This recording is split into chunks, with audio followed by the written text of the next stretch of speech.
Hola, ¿qué tal? Espero que estés muy bien, que Dios te bendiga. Gracias por unirte a un estudio más de la lección de Escuela Sabática. Vamos a estudiar la Palabra de Dios, lección número 4 para esta semana. Seguimos estudiando Uniendo el cielo y la tierra, Cristo en Filipenses y Colosenses. El título para esta semana es La unidad mediante la humildad. ¿Cómo podemos conseguir esa unidad en la iglesia? Bueno, aquí está la clave en el título. Vamos a analizar cómo Pablo así lo entendió, cómo le pidió eso a la iglesia de los filipenses en un momento dado. También la mejor referencia, definitivamente, Cristo Jesús. Vamos a analizar la vida de Cristo en este aspecto. Y bueno, sin más, quédate conmigo porque ya casi iniciamos.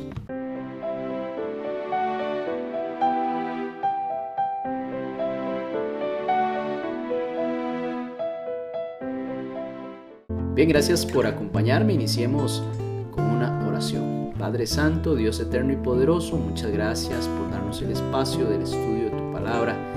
Queremos que tu Santo Espíritu sea nuestra guía. Lo necesitamos para entender lo que tienes para nosotros y queremos hacerlo en el nombre de Jesús. Amén. Bien, texto para memorizar de esta lección lo encontramos en Filipenses capítulo 2 y versículo 2. Nueva versión internacional nos dice: completen mi alegría, teniendo un mismo sentir, un mismo amor, unidos en un mismo propósito. Aquí vemos cómo el apóstol Pablo le pide a los filipenses que deben de avanzar en unidad, que deben de mantener un mismo pensamiento, un mismo sentir. Parece que algo falta porque aquí dice completen mi alegría. Vamos a analizar aspectos entonces de la unidad. Justamente la lección busca enseñarnos que eso es importante, es indispensable en la iglesia, una responsabilidad cristiana básicamente.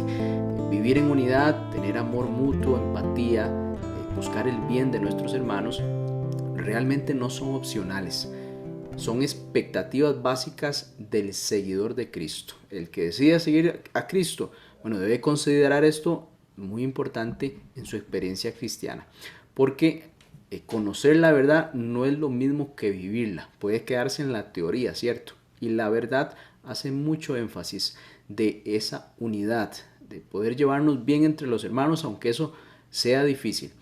Puede haber fallas ocasionalmente, eso nos pasa, pero tampoco valedero para destruir la unidad de la iglesia. Así vemos cómo Pablo exhorta a los filipenses a estar de acuerdo en un mismo sentir. Es importante, aquí la iglesia de los filipenses, una iglesia nueva que mostraba muchas virtudes, pero en algún momento Pablo les hace este llamado de atención. Muy importante, la base de este principio la encontramos en Cristo mismo, la mente de Cristo, el pensamiento de Cristo como un fundamento de la unidad. Eso perseguía a Cristo, les enseñaba a sus discípulos que era muy importante la unidad. Por eso Pablo llama a cultivar una mentalidad semejante a la de Cristo. La mente de Cristo que estaba entregada al servicio, a la humildad. Y ahí pues el mejor ejemplo entonces lo entiende Pablo mostrando a Cristo a la iglesia. También muy importante mencionar la condescendencia de Cristo. Cristo siendo Dios se hace hombre y se entrega. Es un misterio que la mente humana pues no va a poder comprender plenamente. Por eso el llamado es imitar a Cristo, imitar por medio de la influencia del Espíritu Santo, la transformación del corazón, aunque para nosotros pues puede ser algo muy difícil. Recuerde que todo lo podemos en Cristo que nos fortalece, Filipenses capítulo 4 versículo 13. Por eso entendemos que la verdadera unidad comienza no en estructuras, sino en una mente transformada por Cristo. Después vendrán las formas de cómo podemos implementar eso, pero el verdadero milagro es cuando nuestros pensamientos son transformados a los pensamientos que tenía Cristo estando aquí en la tierra. Podemos entender que Dios siempre ha buscado la unidad de la iglesia, así lo vemos en su palabra, ese llamado es constante. ¿De dónde inicia la desunión? Bueno, básicamente del orgullo. Si en la humildad encontramos la unidad, la desunión la encontramos en el orgullo. Bueno, ahí en Isaías capítulo 14, versículo 12 al 14, encontramos la raíz de este problema del orgullo con este ser Lucifer, que fue creado perfecto, pero en algún momento se halló en él maldad, porque codició el trono de Dios, quiso quitar al Altísimo de su trono y ponerse él en lugar. Entonces, orgullo, ambición y deseo de poder básicamente rompieron la armonía perfecta. Y vemos cómo este mismo espíritu reaparece en el Edén. Recuerda usted en Génesis capítulo 3, versículo 1 al 6, cuando la serpiente le dice a la mujer que no va a morir, sino que Dios sabe que el día que coman de ese árbol serán abiertos los ojos y van a ser como Dios. Básicamente era la misma intención de Lucifer allá en el cielo. Aquí el problema es el orgullo, y el orgullo sigue siendo el problema hoy. Es la raíz principal de la desunión de la iglesia. Por eso, como hijos de Dios, como parte del pueblo de Dios, debemos de tomar una enseñanza de Cristo, que después la aplica Pablo, la enseñanza de Cristo, recuerda usted en la oración de Juan capítulo 17, ahí pues hay ideas importantes. El versículo 23 dice, Juan capítulo 17, versículo 23, yo en ellos y tú en mí, para que sean perfectos en unidad, para que el mundo conozca que tú me enviaste y que los has amado a ellos también como a mí me has amado. Aquí vemos las principales ideas que vamos a desarrollar más adelante. Yo en ellos, tú en mí, perfectos en unidad, para que el mundo conozca, amados como el Hijo es amado. Qué importante este mensaje que hace Cristo en Juan capítulo 17 y versículo 23. Por eso, en esta lección nos vamos a enfocar básicamente en mirar a Cristo para crecer en unidad. Es muy importante, la unidad en la iglesia es fundamental. El derramamiento del Espíritu Santo ocurre solo en una iglesia unida. Por eso es fundamental entender esto. Vamos a avanzar en el estudio de esta semana.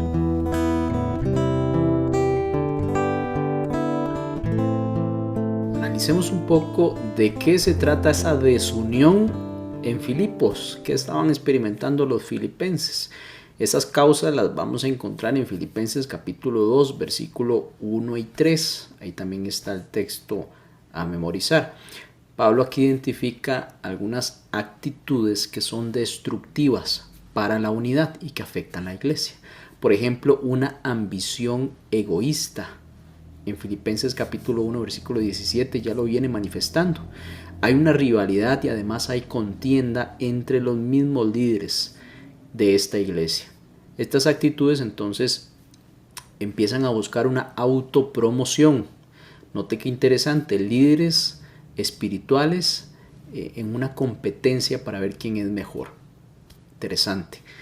Y pues en esa actitud desplazan la causa de Cristo por querer sobresalir, querer liderar. En este caso pues pareciera algo bueno, pero se generan esas contiendas. Para Pablo pues esto fue doloroso, ver a la iglesia que él fundó siendo afectada por estos conflictos que no iban con la causa de Cristo que él les había enseñado en su momento. Vemos aquí una gravedad del problema, hay una ambición egoísta. Esto pues es una obra de la carne, recuerda usted, las obras de la carne y la obra del Espíritu Santo. Gálatas 5:20 lo enfatiza un poco acá, ambición egoísta. También pues hay una advertencia bíblica siempre ante el actuar erróneo, equivocado del ser humano. Siempre la Biblia nos previene a nosotros. Santiago capítulo 3 versículo 16 dice que donde hay envidia y egoísmo hay confusión y toda clase de maldad. Qué importante evitar esa envidia y el egoísmo porque nos llevan a cosas pues malas. La vanidad también, ¿qué es? Pues un orgullo vacío, arrogancia espiritual, autoestima desmedida, querer pasar por encima de alguien. Aquí Pablo advierte en Gálatas 5:26, hablando de los frutos de la carne, que no seamos vanidosos. Es muy importante. Eso puede calar en el corazón humano de forma fácil. También aquí hay una motivación. Definitivamente la motivación es Cristo. Primera solución que da en estos textos es el consuelo en Cristo. Pablo no comienza reprochándoles o señalándoles, sino que busca unirnos. Cristo definitivamente es el modelo, es la motivación, es el fundamento de la unidad. La solución entonces aquí no es estructural, no es buscar organizar la iglesia en cierto sentido, sino más bien es cristocéntrica, es entender el mensaje, el fundamento, para que entonces ahora sí podamos organizar la iglesia. Versículo 1 del capítulo 2 dice, por tanto, si hay alguna consolación en Cristo, si algún consuelo de amor, si alguna comunión del Espíritu, si algún afecto entrañable, si alguna misericordia, entonces avancemos a lo que se debe corregir. Pero note la introducción de Pablo, mostrando a Cristo primeramente, para que haya una reflexión de lo que está sucediendo.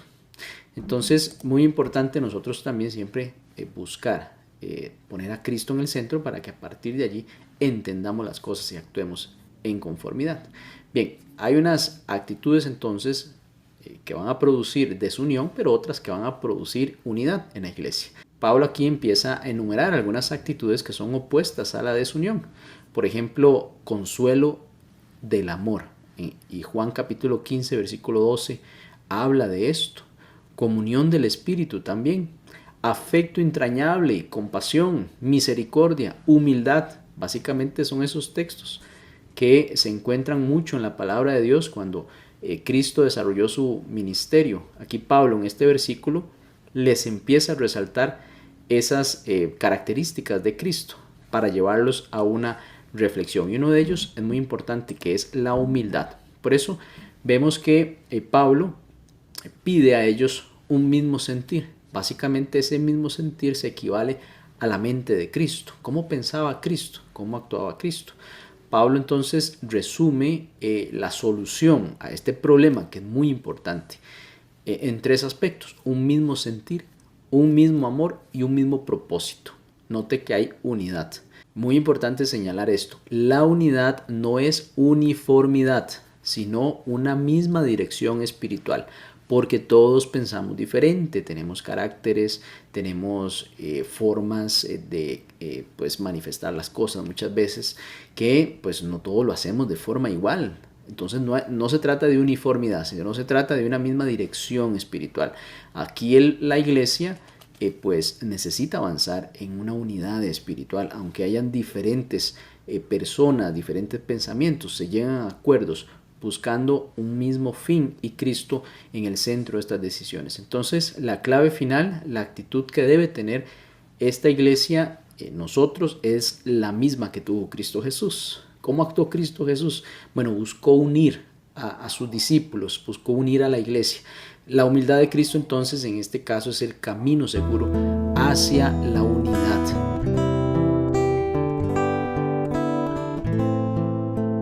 Bien, vamos a analizar ahora la fuente de la unidad. Entendemos cómo el orgullo es base para una iglesia desunida. Ahora, ¿cómo podemos mantener entonces la unidad de la iglesia? Filipenses capítulo 2 y versículo 2, aquí está la invitación que hace Pablo. Completad mi gozo. Parece que algo faltaba allí. Sintiendo lo mismo, teniendo el mismo amor, unánimes, sintiendo una misma cosa, dice el versículo. Pablo entonces vemos que aquí repite al menos 4 veces este concepto de unidad. Lo enfatiza en un mismo sentir, un mismo amor, un mismo ánimo y también un mismo propósito. También vemos cómo Jesús no se enfocó solo en la conducta externa, sino en los pensamientos y sentimientos. ¿Qué es lo que hay en el corazón? Porque de ahí van a haber frutos. Entonces vemos que la verdadera desunión básicamente está en el corazón. Del corazón salen los malos pensamientos, dice Mateo capítulo 15 y versículo 19. Por eso es importante rechazar la raíz de la desunión. Filipenses capítulo 2 y versículo 3 enfatiza en cuál es la raíz de la desunión. Nada se debe hacer por contienda o por vanagloria, antes bien con humildad, estimando cada uno a los demás como superiores a él mismo. Vemos aquí la clave: humildad. No se deben hacer las cosas por contienda, por buscar simplemente superar a otro, querer figurar, por una vanagloria, por exaltarse a sí mismo. Antes bien hay humildad. Vemos aquí el primer paso práctico: rechazar esa contienda y la vanagloria. Si usted detecta, percibe que está en un proceso de contienda con otro hermano, hay que detenerse. La desunión entonces aquí surge cuando buscamos un reconocimiento. Queremos imponer nuestro punto de vista, posiblemente. Vemos entonces cómo un yo no sometido siempre amenaza la unidad de la iglesia. Eso empieza por uno mismo, ¿cierto? Entonces vemos y entendemos a partir de este versículo que la humildad es el corazón de la unidad. Un segundo paso se puede mencionar también, practicar esa humildad. Una de esas formas es considerar a los demás como superiores. Qué difícil. No se trata de rebajarse en sí, sino de reconocer que todos dependemos de la gracia de Dios. Este principio básicamente es contracultural, definitivamente. Este principio, sin lugar a dudas, es contracultural.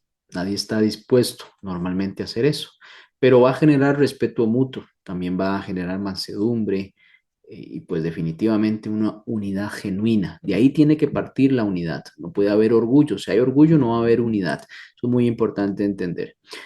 Es importante también mencionar que parte de esa humildad para poder tener unidad es mirar por los intereses de los demás.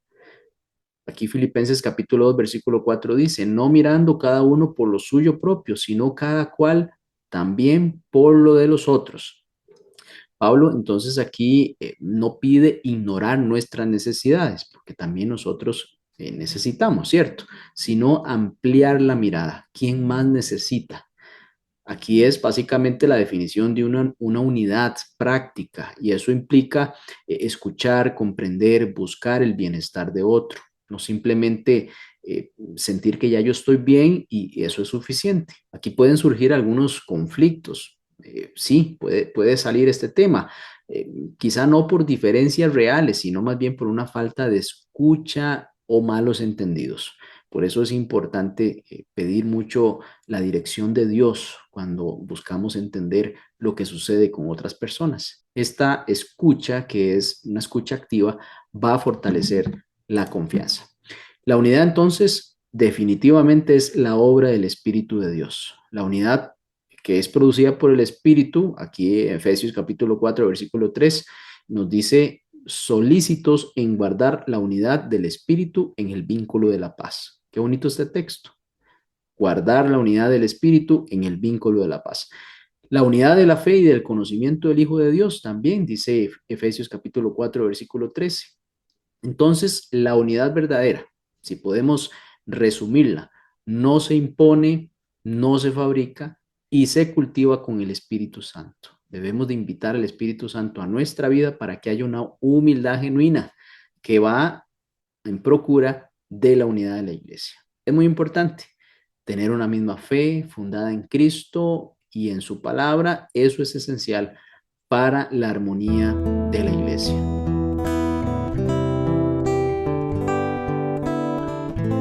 Podemos entender que la batalla moderna en la sociedad se enfoca mucho en la mente de las personas, buscar decidir en función de alguna influencia que pueda generar un ente externo. Hoy inclusive se desarrollan tecnologías que pues, buscan influir directamente en el cerebro del ser humano.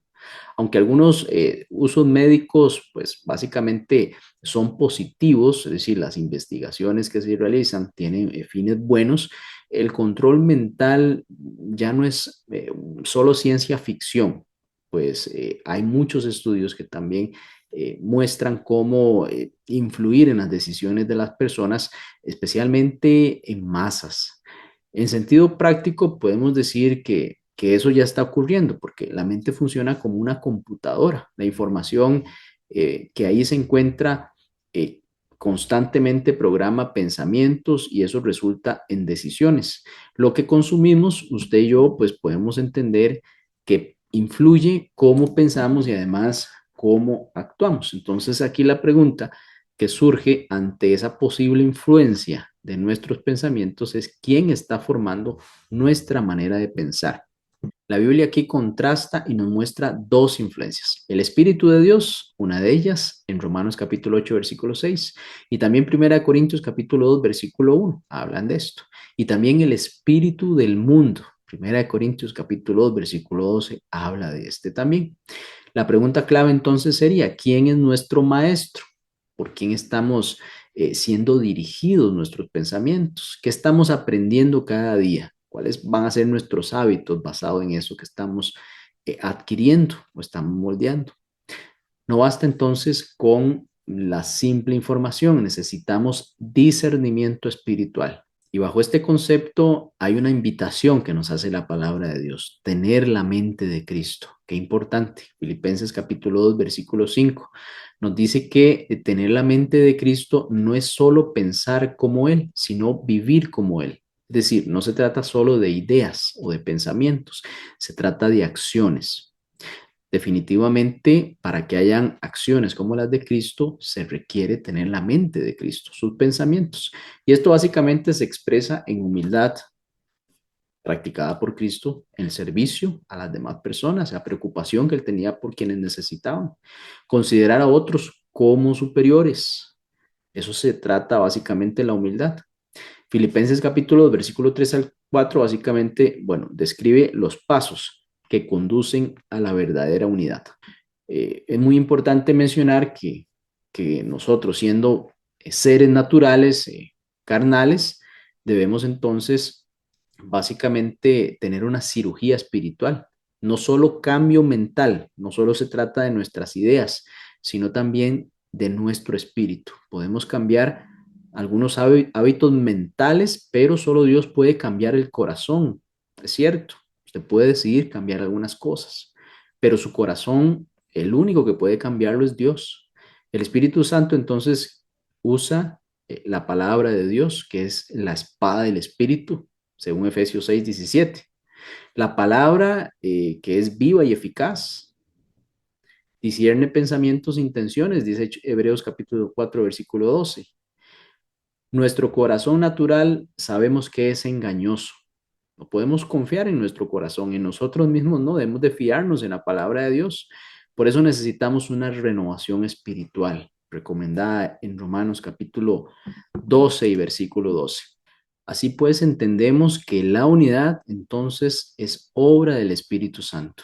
No es algo que se inventa o se fabrica, sino se cultiva con la comunión con el Espíritu Santo, cada uno miembro de la iglesia y la iglesia reflejando esa unidad.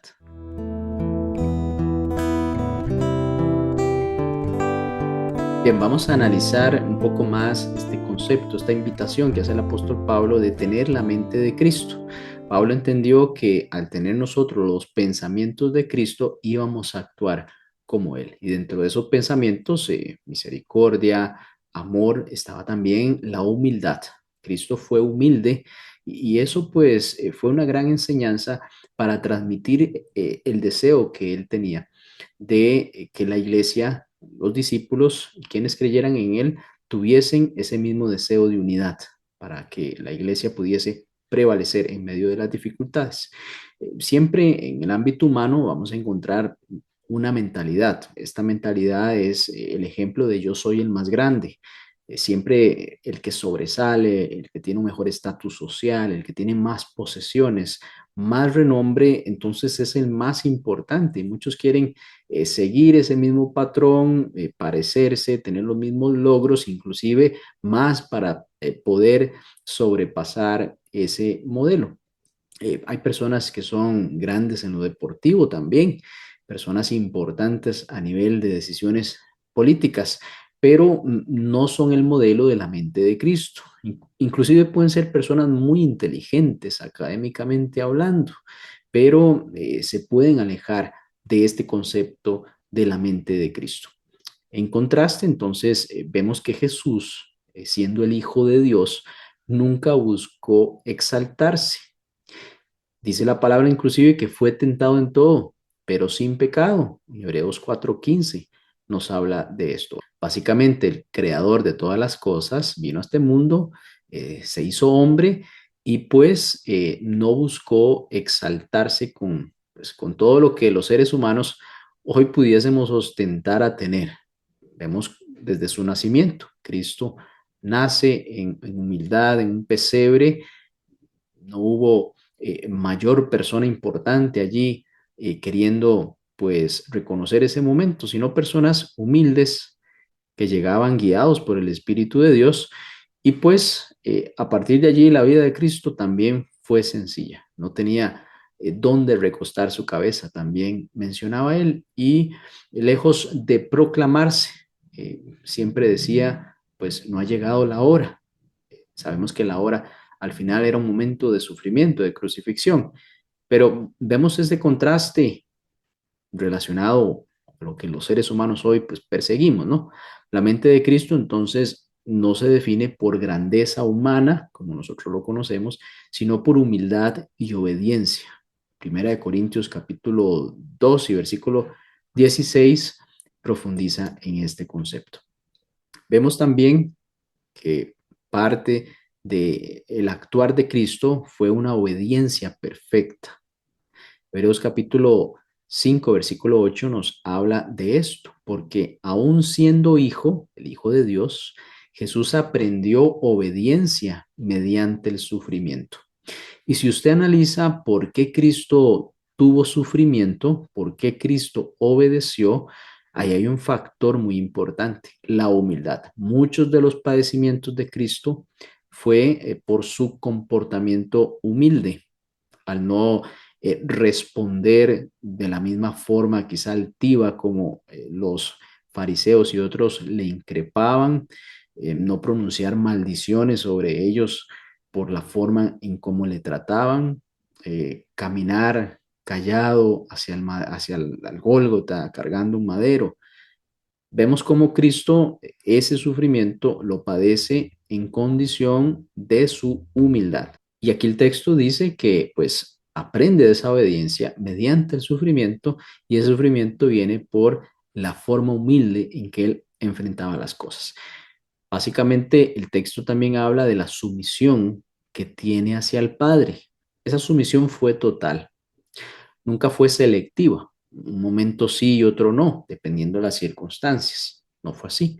Nunca fue condicionada tampoco a la comodidad. Sabemos que Cristo no vivía en situaciones cómodas o favorables. Lejos de eso, pasaba bastante de la noche orando al Padre, y pues en el día caminaba mucho buscando llevar el Evangelio. No tenía un lugar fijo que siquiera a dónde dormir. Entonces, esta obediencia de Cristo entendemos que fue perfecta, aunque muchas veces eso fue costoso. También entendemos un concepto acá que lo introduce el libro de Hebreos, la condescendencia de Cristo. Vemos cómo Cristo renunció a su gloria en el cielo. Nace en humildad, en un pesebre, como mencionamos. Trabaja como carpintero. Piense usted en los ingresos de un carpintero. No son altos.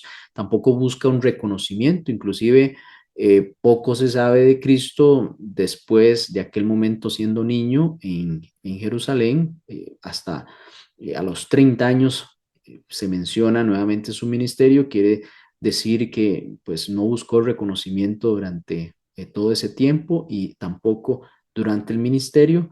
Vivió bajo la autoridad del cielo. Cada cosa que hacía era un escrito está, estaba fundamentado, un escrito está.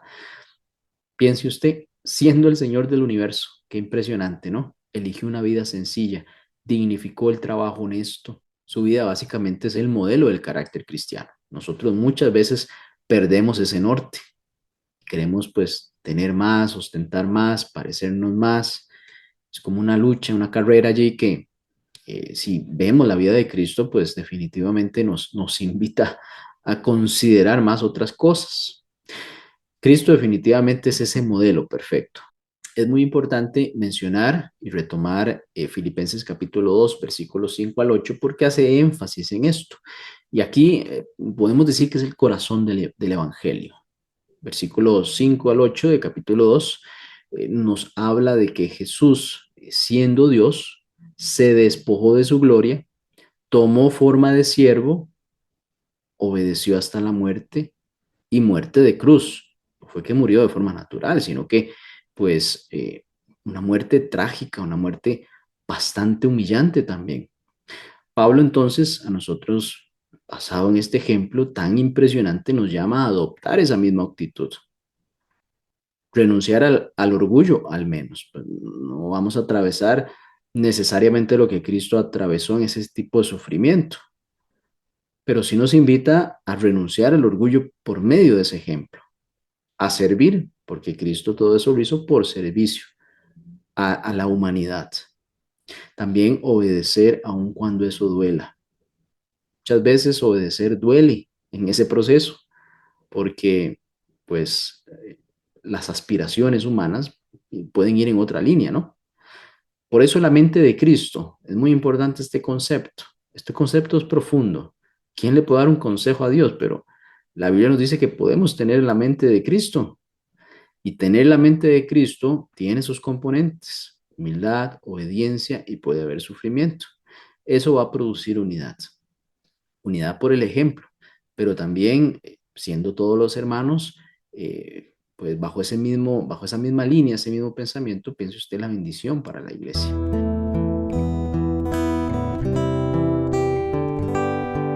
Bien, después de estudiar la mente de Cristo, podemos avanzar en ese misterio de la divinidad. No vamos a poder descifrarlo, pero sí podemos resaltar algunos aspectos importantes. El misterio de la divinidad es básicamente inagotable. Primera de Corintios, capítulo 8, versículo 2, dice: y si alguno se imagina que sabe algo, aún no sabe nada, como debe saberlo. Así que siempre vamos a aprender, y cuando pensamos que sabíamos mucho de un tema, nos damos cuenta que sabíamos poco. Ningún ser humano entonces puede conocer plenamente esas realidades eternas. Esto básicamente, especialmente es cierto respecto a la divinidad, cómo está compuesta la divinidad, cómo podemos entender eso plenamente, y también la encarnación, que es básicamente Dios hecho hombre. Pablo reconoce que la condescendencia de Cristo, que está enfocado en esto, es un tema que ni la eternidad podrá agotar.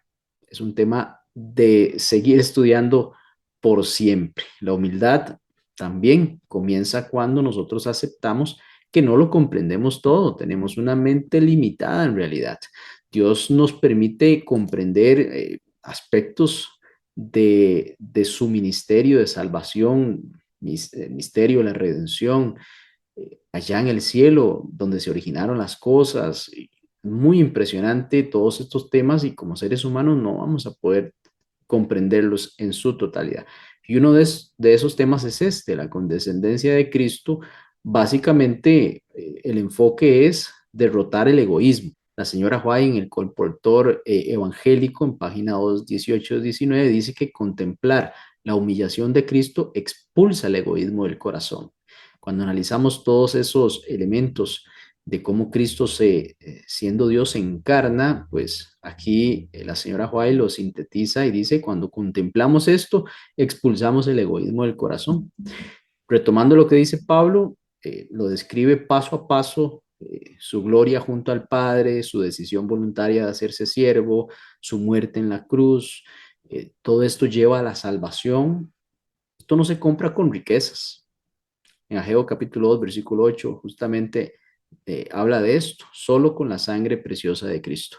Un amor tan grande como el manifestado por la divinidad en ese sacrificio, en esa salvación del ser humano, hace imposible un servicio egoísta. Cuando nosotros entendemos eso que se presentó en la cruz del Calvario, ese misterio, ese ministerio también, pues no da cabida para el egoísmo. Cristo asume nuestra humanidad real.